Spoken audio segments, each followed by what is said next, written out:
Hello, welcome back to Awareful. How's your week been? Did you manage to do any of that mind training stuff? No? Maybe? Little? Couple? That's okay. It's wonderful just to have you back. Now this week we discover what is an anchor and why do we use them in meditation. Mindfulness and meditation seems to be leading a revolution in the way we look at our thoughts and how we associate these thoughts with the world that is within us and around us. As I've said before, now we practice for a massive range of reasons, with research coming out daily on how it impacts us. You know, it can help with stress and anxiety, blood pressure, manage pain and sleeplessness, among a growing list of many other benefits. However, it isn't just limited to sufferers.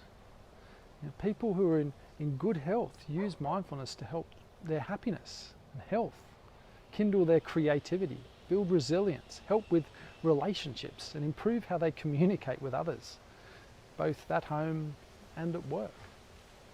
Now, there's many other benefits to those that aren't particularly suffering too.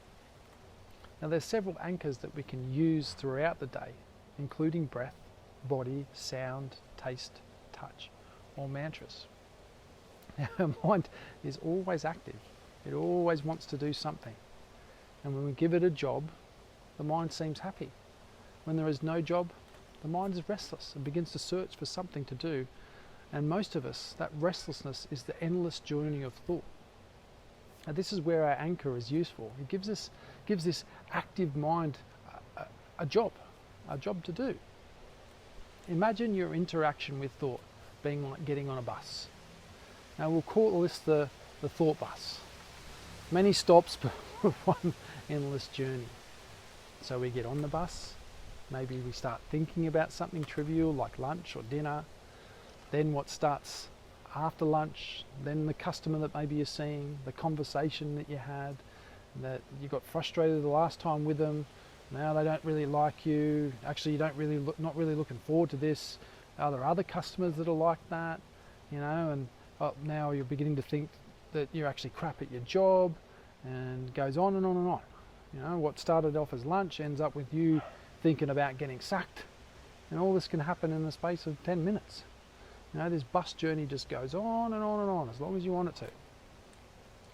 And what we don't realise on this journey, the bus has many opportunities for us to get off, like bus stops. And this is where these anchors work their magic. Now imagine what would happen if you threw a big old anchor out of the thought bus. What do you think would happen? You know, grinding halt, right?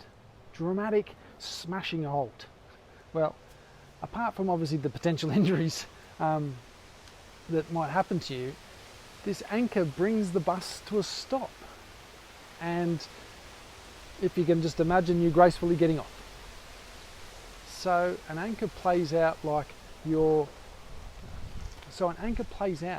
are away thinking, and you just simply notice your breath, notice your body, taste a piece of chocolate, anything, and all your awareness moves to these sensational experiences rather than being lost in the thought.